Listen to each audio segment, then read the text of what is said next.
성자의 십자가. 따라볼까요? 성자의 십자가. 사도 요한은요, 너무 많은 표적들 가운데 7가지 표적만 엄선하였습니다. 7가지 표적을 가지고 이 모든 기적들은 예수님의 십자가를 드러내는 표적임을 지금 하나하나 설명해 가고 있는 것이죠. 첫 번째부터 5번째 표적을 소개하였고, 나머지 이제 2번의 표적이 있지만은 어제부터 이 표적 이야기가 조금 변화를 주고 있어요. 예수님의 이야기는 낮은 하늘의 영광의 본체가 낮은 몸을 입고 이 땅에 내려오시는 비천의 이야기입니다. 그것이 전반부라면, 이제 그 예수 그리스도의 비천한 몸이 다시 한번 본래의 영광스러운 자리로 올라가는 순교의 이야기가 후반부의 이야기입니다. 오병이의 기적을 행하시면서부터 예수님의 눈은 하늘을 향하게 됐고, 예수 그리스도는 이 땅에 하나의 인간에 불과한 존재가 아니라 성자 하나님이심을 드러내고 있다는 것이죠. 특별히 오늘 무리를 걸으신 표적을 통해서 십자가 지고 우리 인류를 대속하신 예수 그리스도는 범죄한 죄인으로 이 땅에 오신 것이 아니라 바로 그 죄인을 구원하실 성자 하나님으로 이 땅에 오신 것을 말해주고 있는 것이요. 자, 16절 한번 볼까요? 저물매 제자들이 바다에 내려가서. 16절에 저문단 얘기는 저녁의 시간을 말하고 있는데, 15절에 보면 오병이어의 사건이 아직 마무리되지 않은 그런 현장에서 밤이 온 것이에요. 저녁이 온 것이에요.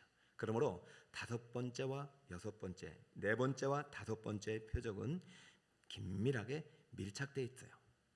오병이어의 기적을 행하신 다음에 예수님께서는 수많은 사람들이 몰려들기 시작했어요.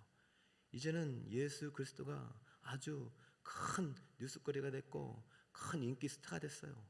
아니, 어떻게 오병이어를 가지고 5,000명을 먹이냐? 안드레가 돌아다닐 때 사람들은 다 알았어요. 지금 뭐 하러 다니냐? 먹을 것 좀 있어요? 떡 좀 있어요? 떡 좀 있어요? 없어요. 없어요. 없어요. 떡 좀 있어요? 떡 좀 있어요? 떡 좀 있어요? 없어요. 없어요. 없어요. 정말 없었을까요? 아니면 있는데 없는다 할까요? 진짜 없었어요. 얘들아, 어디서 떡을 구하겠느냐? 안드레는 예수님 말씀 듣자마자 즉각적으로 떡 좀 있어요? 떡 좀 있어요? 떡 좀 있어요? 없어요. 없어요. 없어요. 여러분, 돈 빌러 다니러 가신 분 알잖아요. 돈 좀 있어요? 돈 좀 있어요? 돈 좀 있어요? 진짜 없어서 못 불러주는 것이 많잖아요. 결핍 문제는 죽을 때까지 끝나지 않습니다. 결핍의 문제를 해결하신 분은 오직 예수 그리스도뿐입니다. 사람에게서 구하지 마세요. 어디서 구하냐? 때가 생명의 떡이 아니냐? 예수님이 하늘에서 오신 생명의 떡이요, 예수님이 성자 하나님이셔요. 그러니 백성들의 눈은 아직도 확 열려있지 않아요. 그냥 떡 보고 그 떡 이야기 듣고 다 몰려드니 예수님께서 저물매 산에 올라가신 이유는 기도하러 올라가신 거예요. 이 땅에 살아가는 목적, 예수님께서 이 땅에 오신 목적, 다시 한번 정조조, 0점 조정을 하려고요. 여러분들이 왜 새벽에 예수님 만나야 돼요? 여러분이 세상을 살다 보면 세상에 밀착돼요. 그러다 보면 여러분이 존재 이유와 목적을 다 잃어버려요. 왜 내가 태어났는지, 왜 내가 공부하는지, 내가 왜 밥을 먹는지 존재 이유를 잊어버려요. 그러므로 세상과 끊고 주님과 접속하는 이 시간이 필요한 거죠. 오늘 여러분 고난주간이 끝났다고 그냥 또 주님과 끊지 마세요. 세상과 접속하지 마세요. 지금 금식하고 미디어 안 보고 유기액 물 먹는 것도 잠깐 내려놨잖아요. 주님과 밀착하려고 그러는 거잖아요. 오늘 4번째와 5번째의 표적은 긴밀하게 연관돼요. 이 2가지 표적은 예수님은 우리와 똑같은 인생이 아니라 그 인생을 구원하러 오신 성자 하나님이심을 분명히 나타내고 있어요. 자, 예수님께서 산에 올라가시고 의도적으로 제자들을 배 태워 저편으로 보내십니다. 너희들 먼저 가라. 그런데 재미있는 사실은 예수님께서 상당히 재촉을 하세요. 아마 제자들이 예수님과 떠나기 싫었을지도 몰라요. 그런데 예수님께서 굳이 빨리 대촉하셔요. 요한은 그 기록을 하지 않았지만 마태는 14장 22절에 이렇게 기록합니다. 예수께서 즉시 제자들을 재촉하사 자기가 무리를 보내는 동안에 배를 타고 앞서 건너편으로 가게 하시고, 제자들은 지금 상당히 흥분된 상태입니다. 야, 우리가 지도자 잘 만났다. 줄 잘 섰다.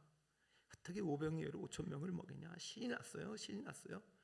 그러면 예수님께서 무리를 보내는 동안 너희들은 나와 잠시 떨어져서 먼저 배를 타고 저쪽으로 가라니까 예수님 모시고 갈 생각도 안 하고, 예수님이 무리를 보낼 때 같이 예수님을 섬길 생각도 안 하고, 그래 또 저쪽 가면 무슨 또 기적을 행하는가 하여서 기분 좋아가지고 그냥 배 타고 먼저 가버릴 거예요. 예수님께서 무리를 보내신 후에 기도하러 가시고 제자들은 먼저 배를 타고 저편으로 가니 예수님과 제자들의 일시적인 분리가 일어나고 있는 것이죠. 자, 보세요. 네 번째, 다섯 번째 기적은 밀착해서 연결되어 있는데 예수님과 제자들은 분리가 일어났어요. 자, 여러분 특별 새벽기도가 끝나도 여러분 절대 이러서는 안 돼요. 자, 분리의 결과가 어떻게 되느냐? 자, 18절 볼까요? 큰 파도가 일어나더라. 문제가 발생했죠? 모든 표적에는 문제가 먼저 발생했습니다. 기억하세요. 예수님께서는 문제가 아니에요. 기적의 재래예요. 그러나 인생에게는 문제는 큰 환난이에요.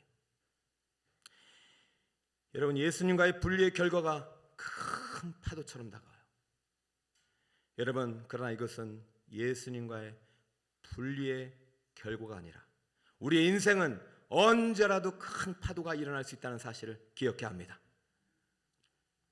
그러므로 예수님께서 의도적이든 의도적이지 않든 제자들을 떠나서 제자들이 큰 파도를 경험하게 하신 것은 예수님과 분리된 인생은 결단코 이 파도를 이길 수 없다는 진리를 가르쳐 주기 위함이 아닐까요?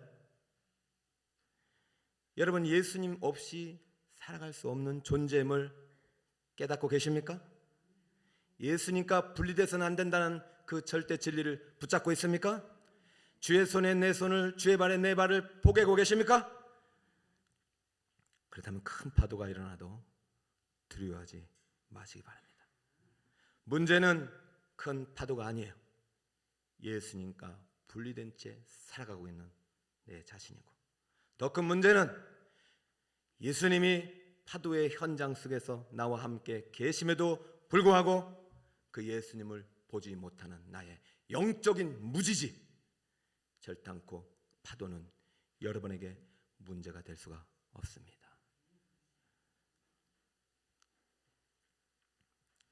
19절, 제자들이 노를 저 시베리쯤 가다가 예수께서 바다 위로 걸어 배에 가까이 오심을 보고 그 결과가 뭡니까? 두려워하거늘 난 주 보혈 아래 있네. 원수의 어떠한 공격에도 더 이상 넘어지지 않네. 난 주 보혈 아래 있네. 할렐루야. 믿음 가지고 끝까지 파도를 맞서야지요.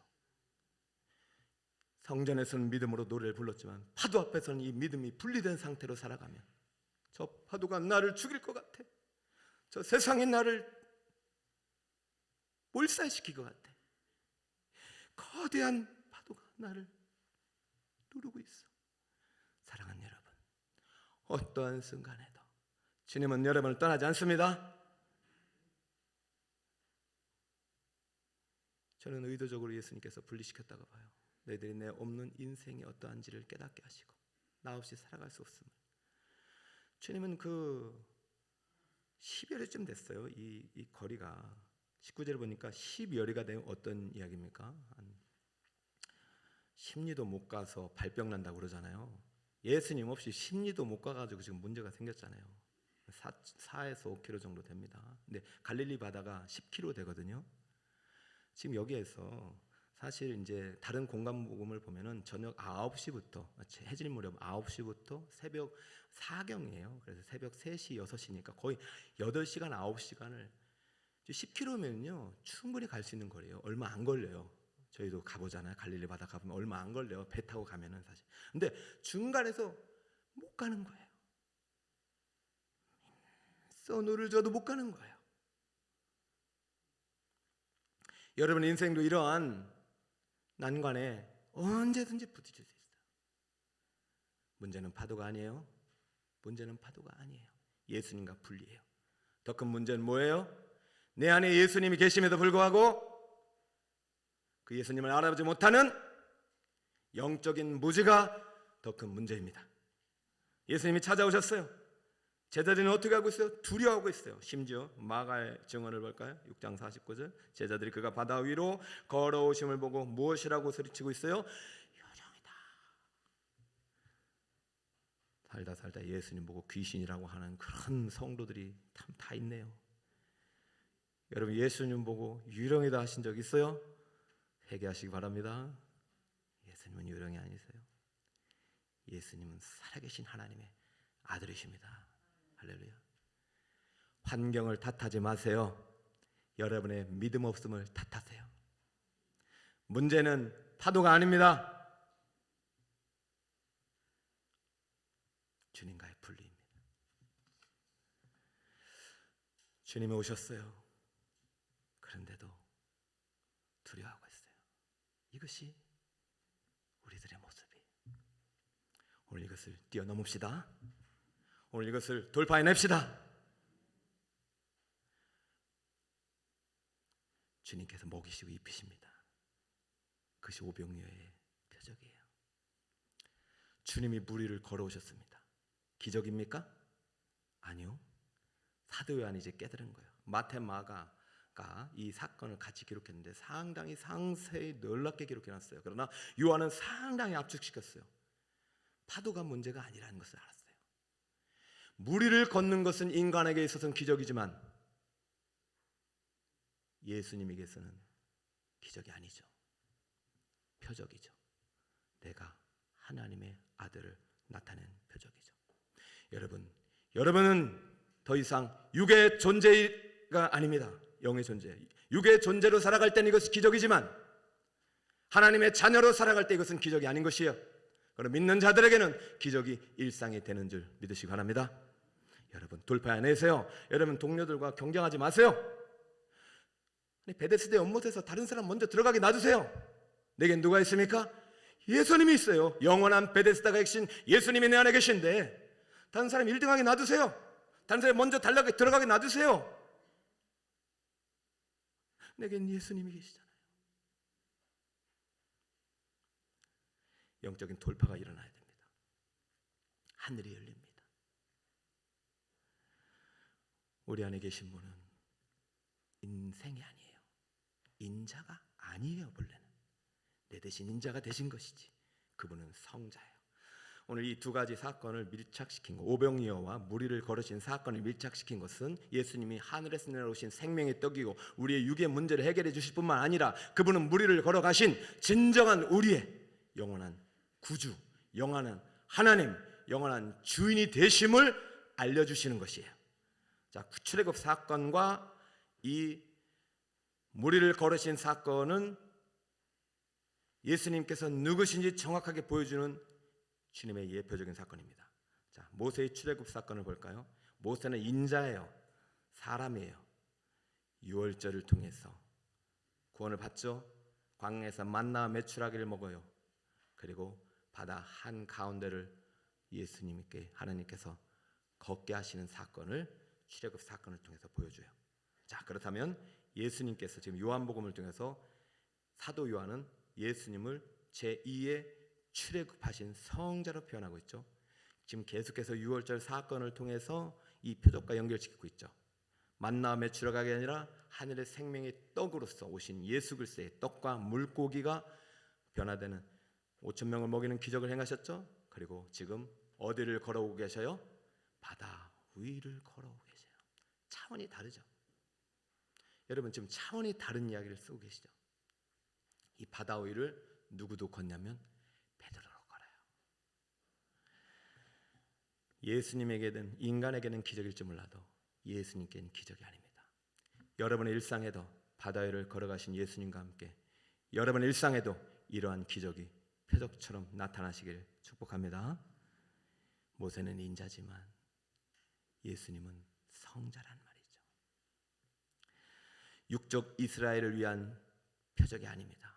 이젠 영적 이스라엘, 오늘날 교회를 위하여 지금 바다 위를 걸어가고 계신 거예요. 사랑하는 아들아, 딸아, 너희들은 내 아들 성자 예수의 피로 구속받은 내 백성이니 인생이 옷을 입고 살아가는 동안 어떤 파도가 너를 몰려와도 너를 넘어뜨리려도 너를 공격하여도 절대 두려워하지 말거라. 네 안에 있는 예수, 네 안에 있는 그리스도는 바로 내 아들 성자니라. 할렐루야. 그분의 손을 붙잡으면 이 파도는 물러갈 것이고 너는 곧 하나님이 예비하신 약속의 땅으로 안전하게 도착하리라. 이 믿음이 여러분에게 축복합니다. 자, 오늘 5번째 표적, 무리를 걸어가신 표적은 무슨 십자가를 예표했다고요? 성자의 십자가. 따라볼까요? 성자의 십자가. 성자가 십자가를 지신 거예요. 언약의 십자가, 인자의 십자가, 고통의 십자가, 인간으로서 오신 예수님이 지신 십자가예요. 그러나 이제부터 주님께서 생명의 십자가, 성자의 십자가, 내일 고난의 십자가, 부활의 십자가는 예수님이 성자로서 지신 십자가를 의미하고 있는 것이에요. 자, 이 모든 십자가 이야기가 공통분모를 가지고 있지만 사건마다 주님께서 우리에게 주시는 십자가의 의미가 들어가 있음을 깨닫고 오늘 드디어 제자들이 이 사건을 통해서 이분이 하나님의 아들이구나 라는 깨달음을 얻게 돼요. 마태복음 14장 33절입니다. 다 함께 읽어볼까요? 시작.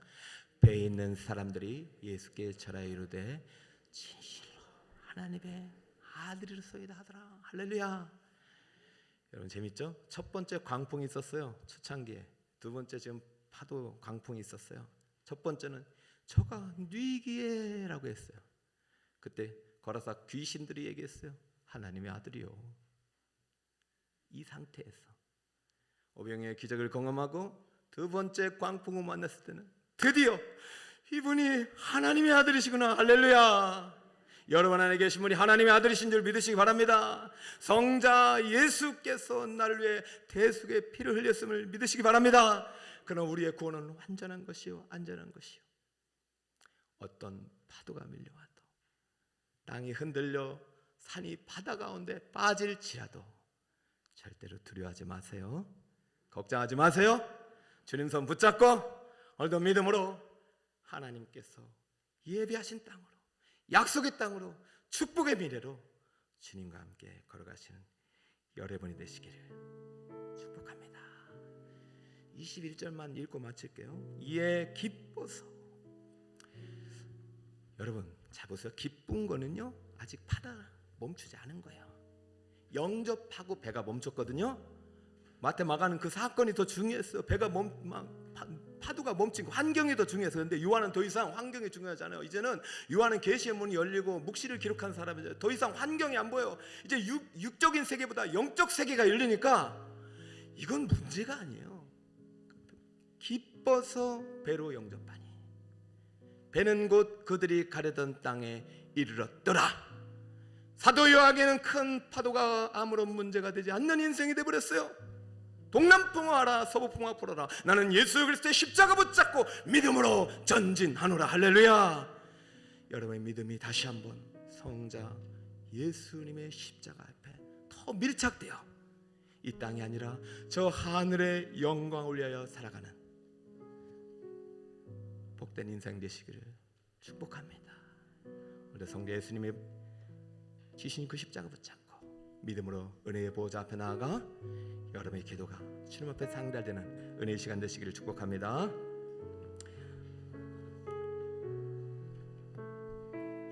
주의 보좌로 나아갑시다.